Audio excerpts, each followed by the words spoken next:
नमस्कार, मी विशाखा. माझ्या यूट्यूब चॅनलमध्ये तुम्हा सर्वांचं स्वागत आहे. तर आज आपण व्हिडिओमध्ये बघणार आहोत महालक्ष्मी अष्टकाविषयी माहिती, त्याचे महत्त्व आणि अष्टक पठण केल्याचे फायदे काय असतात हे आपण आज बघणार आहोत. चला तर मग सुरुवात करूया.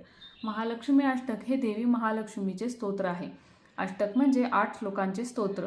हे स्तोत्र प्रामुख्याने इंद्रदेवाने महालक्ष्मीची स्तुती करताना म्हटले आहे असे मानले जाते.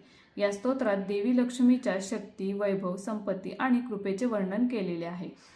हे महालक्ष्मी अष्टक शुक्रवारी का म्हणले जाते त्याचे महत्त्व आपण बघूयात.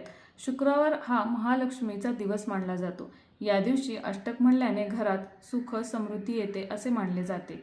लक्ष्मी अष्टक नियमितपणे म्हणल्याने आर्थिक अडचणी कमी होतात, घरात सकारात्मक ऊर्जा वाढते, तसेच मनाला शांतता देखील मिळते. तर महालक्ष्मी अष्टक पठणाचे फायदे आपण बघूयात.